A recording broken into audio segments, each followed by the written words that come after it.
So we're now heading out of here, and I have been affixed with this to collect some coffee.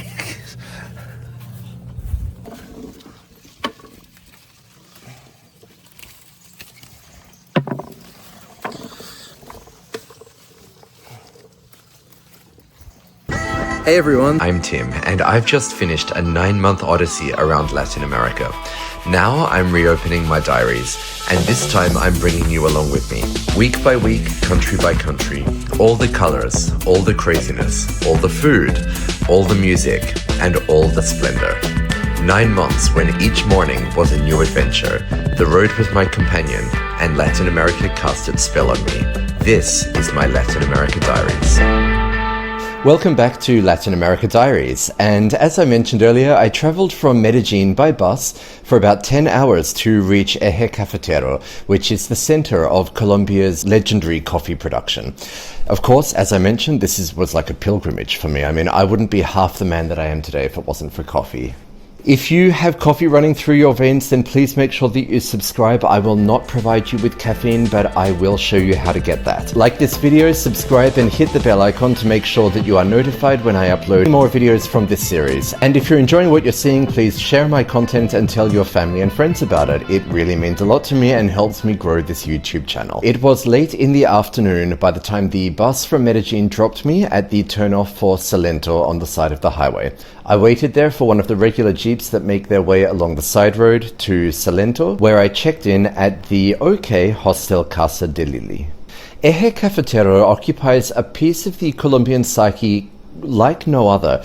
It's this magical, mystical place of splendor and abundance, filled with tales of quaint coffee farms with humble beginnings that produce the most perfect beans for a delicious brew, exported around the world. Salento, this cute mountainside village, sits right next to the gateway to Valle de Cocora, which is one of Colombia's most iconic landscapes.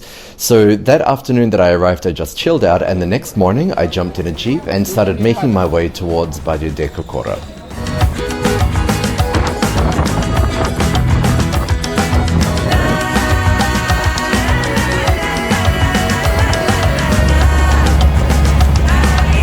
To describe it, the Valle de Cocora is not anything super remarkable. You just kind of have to be there to get it. Serene, placid, and stunningly beautiful, with pristine skies, crisp mountain air, and these Quindío wax palms towering above the enthralled visitors. The Quindío wax palm is one of the tallest palm varieties in the world, growing to a height of up to 60 meters. As you walk around the Valle de Cocora, they dot the landscape. And there are several hikes that you can take that wind up and around the ridges of the valley, along with a couple of touristy sites. But really the main attraction here is simply to be there, to experience the wonderful, iconic natural landscape. It even appears on one of the Colombian currency notes.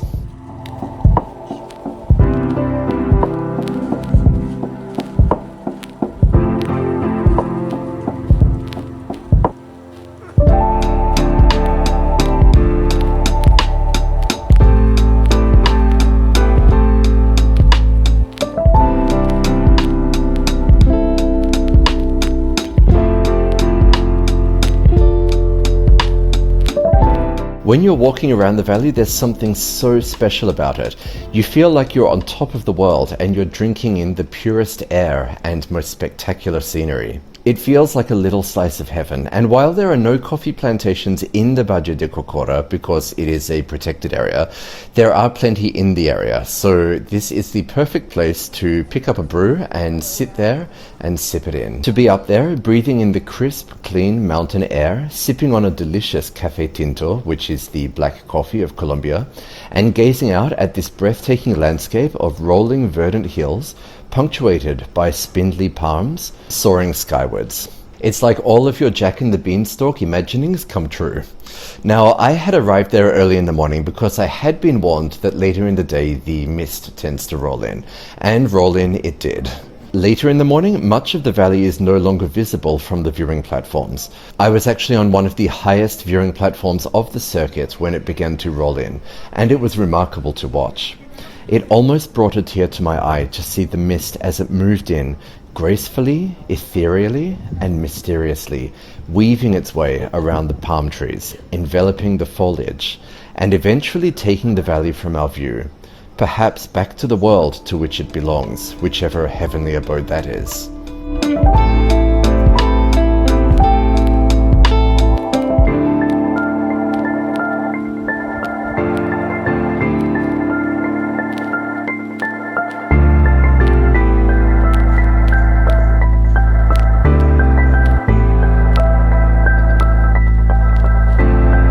Salento was a really charming place as well. This was the perfect place to walk around, stop in at little cafes on the hillside where of course they were serving fresh coffee and arepas, of course. I mean, this is Colombia. And on that evening I went to try the trout, for which Salento is famous, and sat down to this wonderful feast. The next day I set out for Filandia, and I set myself up for a bit of a challenge to get there too, because what unfolded next was a very roundabout way of getting there, but I'm glad that I did it. I wanted to go from Salento to Filandia via Alcalá, where I would stop in and say hello and have lunch with my friend Danilo's parents at the Braulio hostel that they run there. However, from Salento to Alcalá, there are no direct buses. In fact, it's quite convoluted. You need to go from mountainside Salento to the main highway, so I got dropped off there after a jeep ride. From there, I flagged down the next passing bus and boarded it towards the low-lying city of Armenia, which is the departmental capital of Quindío. From there, I would take a bus to also low-lying Alcalá and visit the Braulio hostel for a cup of coffee. And from there, my plan was to continue onwards to Filandia, so I jumped in a jeep and headed up the hill into the mountains to this more far-flung town. In these areas, many of the roads are unpaved, and even those that are paved are often quite winding as they follow the contours of the hills, which is what makes this region so quintessentially Colombian and also quaintly iconic as the Eje Cafetero. As such, there are several jeep services in this region, the most well-known of which is called Wheelies. They are known and have quite the storied reputation in this area of taking people to the most far-flung and out-of-the-way villages and connecting those areas with the main highways. Although this may strike you as quite undeveloped, I really think that this is what actually makes the area so iconic. It's this rustic appeal of the Eje Cafetero that drags people in. And I really believe that if there were major highways running through these villages, they certainly wouldn't have the quaint farm-like appeal that they do. I had to laugh at one point because on the road between Alcalá and Filandia, we stopped out the front of someone's house to pick up a passenger. She was headed to a relative who lives a couple of kilometers up the road. So she got into the back of the jeep with the rest of us. And then a couple of kilometers further up the road, she got a call from her home where she had boarded from a relative who was relaying a message that the dog had run out the front door and was actually chasing the jeep up the road. So we stopped. We allowed the dog to catch up with us, and then when it did, it jumped in the back with us, and we drove back to the house, dropped the dog off, and then continued on our journey. Perdón, una bolsa era. No. Es que lo dejo aquí como. It was so cute, and this is what travel is all about. I mean, it's these like little experiences, diversions, and here I was traveling through the coffee growing region of Colombia. I mean, it doesn't get much better than this. Filandia is another major town in the heart of the Eje Cafetero. And it was from here that I was planning to do a coffee tour, or a tour of a coffee farm. I checked in at the Ziva hostel, and that's where I met the lovely Eliana, who runs the hostel. She's a Filandia local and showed me around the town, which is a bit like Salento, but bigger. The central mountain range in the back. Oh, okay. It's 4,000 meters. Okay. And we're standing at about 1,902 meters above sea level. Amazing. So we're just looking straight out of the mountains. And you can actually see Pereira, like the city of Pereira down here. Yes, we're actually going to be looking at Pereira in a few minutes. It's set among the rolling hills, filled with the colourful houses typical of the region, and it's often quite chilly because of the altitude. She then took me to a local museum where I learned about the story of Filandia, saw some really pretty local art which decorated the entire building, and went up to the rooftop which gave me sweeping views across the town. So Salento is over there somewhere. Can you see the village from here? No, you can't. It's like behind the... Okay, Yeah. got it. Okay. So it's like that out there. So then this is like that street that we were on with the old houses on it, and then obviously the cathedral and the main square.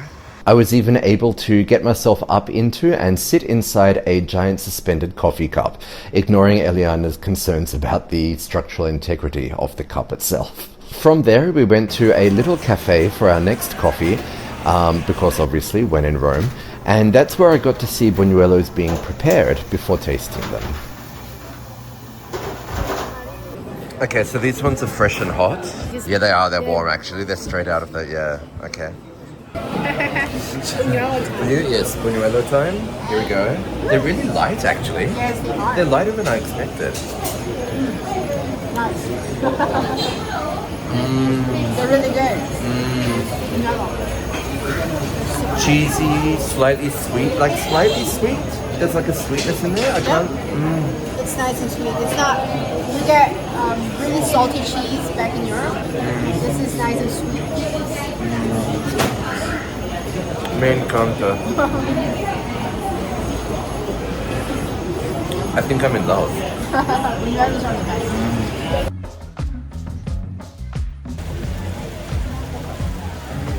This one is Café con Agua Panela. So Agua Panela is basically jaggery, which is rock sugar.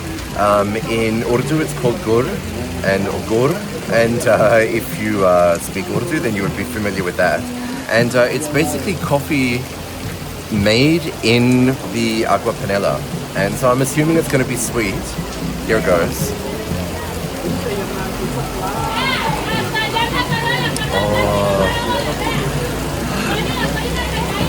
The rain just got really intense and we've got a bit of commotion going on down below.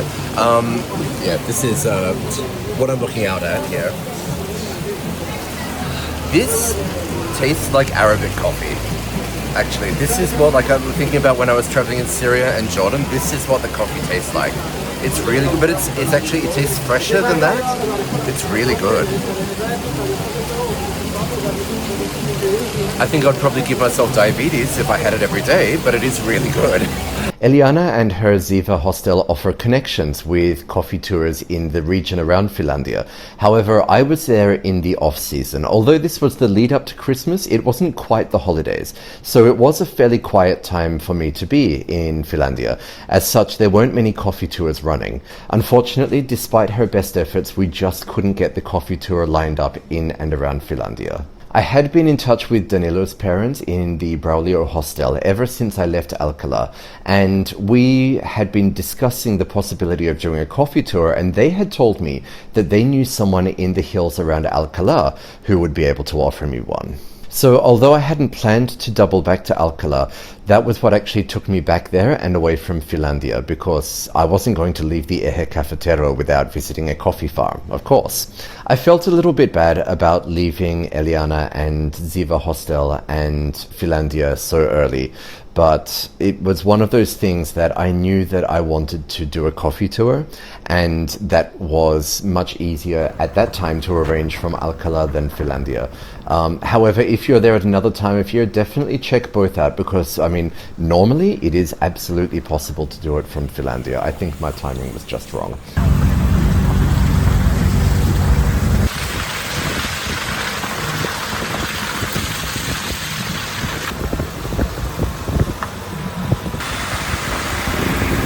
The other thing about heading back to Alcalá, which turned out to be rather serendipitous, was that I was there with Danilo's parents, Gentil and Marta, when they told me that they would have visitors, other family members and friends, coming in and staying at the hostel for the night of Candles Day, which, as it turned out, and if you've seen my other vlog, I will link it in the video description below, I was able to experience Candles Day in Quimbaya. However, the next morning I woke up and bad luck was following me, because they told me over breakfast that the coffee tour that they had lined up for me was also being cancelled due to a lack of numbers. So they swung an emergency plan into action and told me that they had a friend who had a coffee farm. His name is Checho, and he has his farm about 30 minutes drive out of Alcalá, again up in the hills. So I was back on a jeep and I headed up to Checho's farm. I am really looking forward to this, actually. I think this is going to be my second or third coffee of the day, but it's so in Colombia, a lot of people drink tinto, which is it's a word which is used for red wine, but it's also a word which is used for like café tinto is used for black coffee, and it's brewed in the traditional way here in Colombia, and it's not particularly strong. So I woke up at the hostel and I had a café tinto, just like a little cup of it, and then we had breakfast, and I think there was an espresso, but here is going to be another café tinto, and this time I'm actually on a coffee farm. Checho first took me down onto the farm to show me how it is picked and the different varietals. ¿Cuántos meses? 3-4 meses. So we're now heading out of here, and I have been affixed with this to collect some coffee.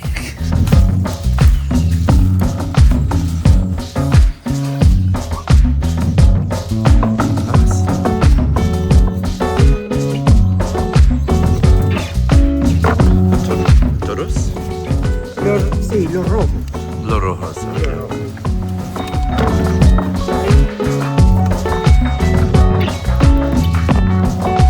We then brought the coffee cherries back up to the main shed, where the beans are dehusked, the flesh stripped from the bean, which lies at the heart of the coffee cherry.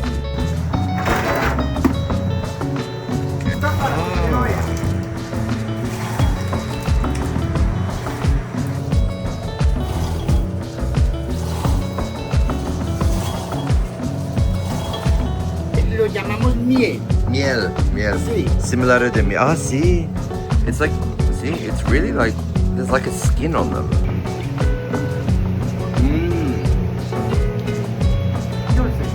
Es dulce. Ah, sí, okay. Yeah. Und like, más seco.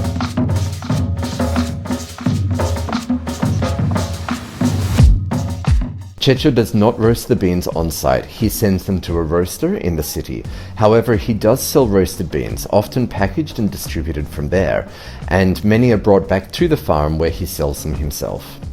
And he makes a mean cup of coffee too. So there we sat, in his garden on the farm, sipping away on some of the best coffee that I have ever had.